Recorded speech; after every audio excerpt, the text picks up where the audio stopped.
আসসালামু আলাইকুম গাইজ, দেখেন এখন বর্তমানের পোলাপান রাত 1টা, 2টা, 3টা নাই, তারা মানে মোবাইল মোবাইল মোবাইল মোবাইল ছাড়া কিচ্ছু বোঝে না। সকালে ওদের ডিউটি আছে কিন্তু ওরা এখনও মোবাইল নিয়ে ব্যস্ত।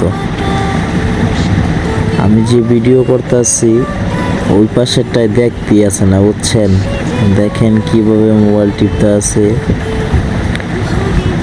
অবশ্যই রাত কয়টা যে বাজছে ওদের দেখার মতো কোনো ইয়া নাই, ওদিকে চায় লাভ নাই, শুধু মোবাইল মোবাইল, দিন রাত বইরা শুধু মোবাইল। মানে মোবাইল পাইলে আর কোনো কিছুর কথা মনে থাকে না, খাওয়া দাওয়া সব কিছুর কথা ভুলে যায় এখনকার পোলাপান, শুধু মোবাইল। মোবাইল এমন একটা জিনিস, আসলে মোবাইল টিপার উপরে থাকলে কিচ্ছুর কথা মনে থাকে না, কিন্তু তারা রাত যতটাই বাজে মোবাইল